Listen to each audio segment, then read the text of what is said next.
je m'asseyais ici, au 4e banc. Et cette classe me rappelle beaucoup de souvenirs.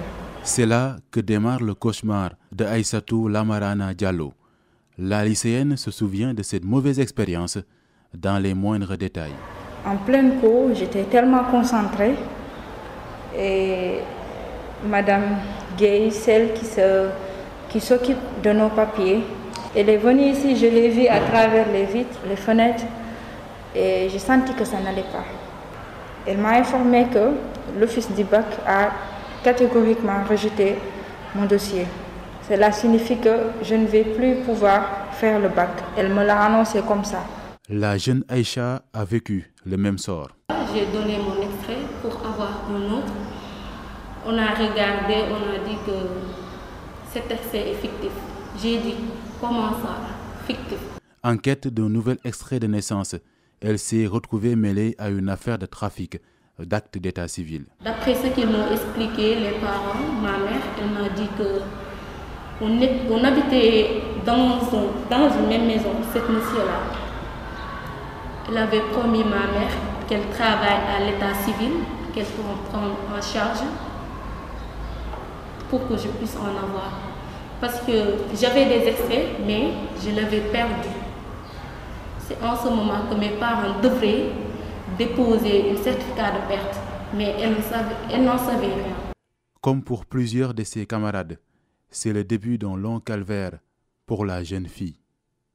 Abandonnée par des parents souvent illettrés et qui n'espèrent plus un changement de situation, les élèves ont parfois la lourde charge d'effectuer des allers-retours interminables dans les couloirs des tribunaux. Des fois, je fuis les cours pour partir régler mes dossiers. Je reviens, j'ai des problèmes de billets, comme ça, avec les surveillants, avec les professeurs, je rate beaucoup de cours.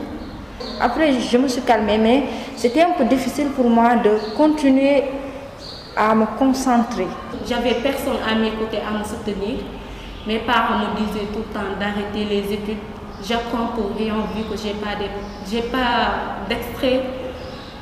Bon, j'ai dit non, c'est la dernière chose que je vais faire. Aïssatou Diallo a quant à elle fait les frais des erreurs courantes sur les registres, souvent gérés de manière traditionnelle. Je partageais mon numéro de registre avec une autre personne. C'est après, il y a maintenant 2 semaines, qu'on a su qu'elle avait le 1455. Donc vous voyez que c'était une erreur de rédaction. Et le 1454, elle avait le 1455. Et on a pris mon numéro et on lui a attribué. Parce que des fois, en recopiant, elles sont en train des fois de discuter. Elles sont en train de discuter. Donc la concentration, moi je me dis que c'est ça qui m'a tuée cette année.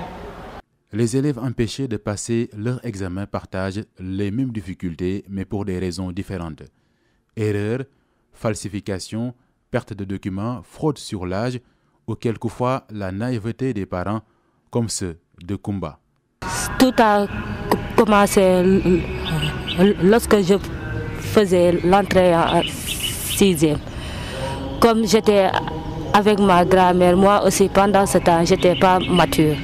Ma grand-mère a vu une personne et elle l'a expliqué mon problème. Le gars l'a fait des papiers alors que ce papier c'était des papiers fraude. Je suis là à ne rien faire. Je cours derrière ces papiers pour avoir un beau papier. Ça fait 2 ans. C'est le faux papier qui pose problème parce que durant tout mon circuit scolaire, c'est ce papier qui n'est pas valable que j'ai fait mes études. Laissée à elle-même, elle se bat non sans difficulté pour retrouver une solution. Pour dire vrai, là où que j'aille, les gens me regardent comme je devrais sortir l'argent. Personne ne m'aide, personne. Moi, je me suis battue jusqu'à présent. C'est parce que je veux être quelqu'un dans la vie, mais personne ne m'a aidé. Jusqu'à présent, c'est moi qui va. Même pour aller au tribunal, c'est tout un problème, mais c'est pas grave. Mais maintenant, même mon papier d'acte de naissance là, pour l'avoir, c'est tout un problème aussi. Parce que j'étais allée à la mairie, ils m'ont dit que votre acte est détérioré. Au lieu même de m'expliquer, ils sont restés là à me regarder. Désespéré, Koumba a tourné la page du baccalauréat et compte poursuivre une formation qualifiante tout en cherchant à obtenir ses papiers.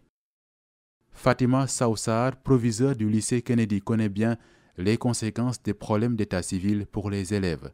Elle déplore les lenteurs auxquelles ils sont confrontés dans cette quête de régularisation. Une personne non inscrite à l'état civil, c'est cette personne-là qui n'a pas d'extrait de naissance ou bien qui a un extrait de naissance fictif. Et pour avoir un extrait de naissance en bonne et due forme, la personne doit se présenter au tribunal de première instance, donc au tribunal départemental, à l'état civil du tribunal départemental et déposer un certain nombre de documents, dont le certificat de non-inscription à l'état civil délivré par l'officier d'état civil, l'attestation d'acte fictif délivrée aussi par l'officier d'état civil. Mais souvent, ces deux documents-là ne sont délivrés que sur présentation d'un certificat d'accouchement. Et les parents peinent à produire le certificat d'accouchement. Et c'est un frein, c'est un problème pour certains officiers d'état civil ne refusent de délivrer le certificat de non-inscription ou l'attestation d'acte fictif, qui sont des éléments importants, déterminants. Sans ces éléments-là, impossible de déposer une autorisation d'inscription. Souvent, il y a beaucoup de retard, de lenteur. Donc les audiences sont reportées pour diverses raisons.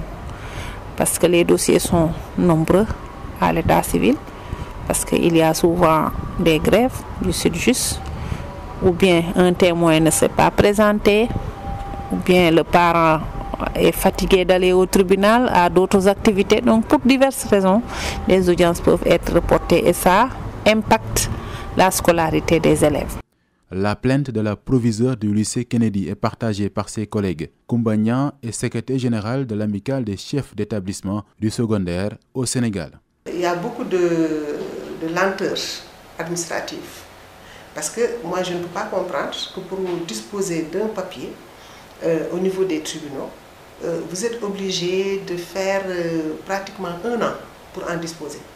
Parce qu'on ne peut pas comprendre, comme je viens de le dire, pour un simple papier voilà, on est obligé de vous convoquer à chaque fois, voilà, c'est des séances à n'en plus finir, alors que les échéances scolaires sont là, les examens sont là, qui n'attendent pas.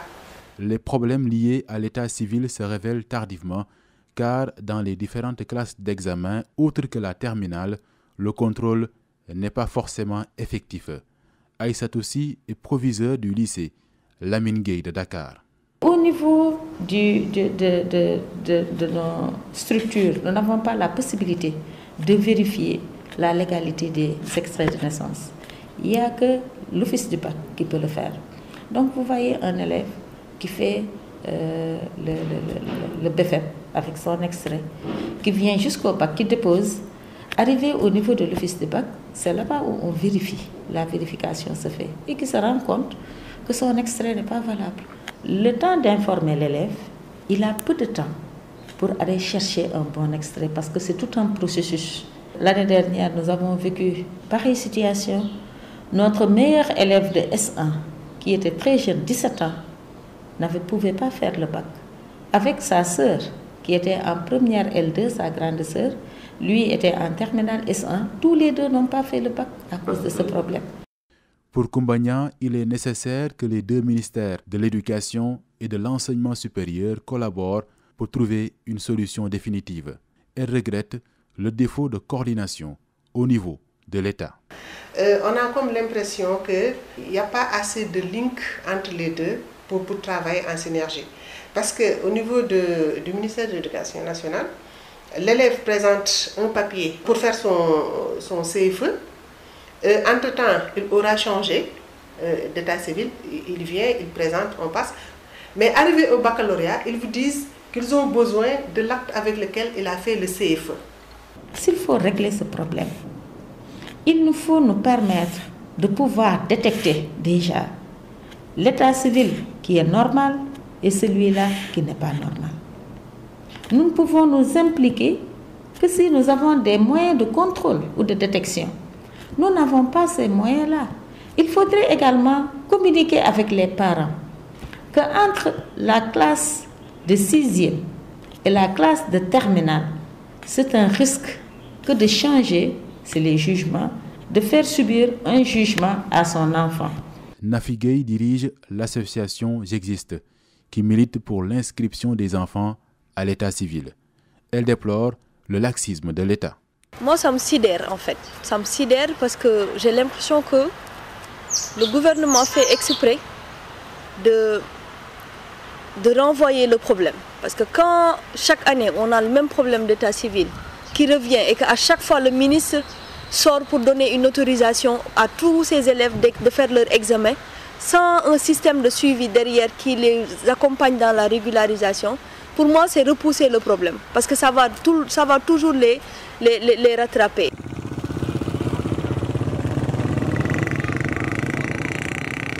Autre localité, même réalité, mais avec plus d'ampleur.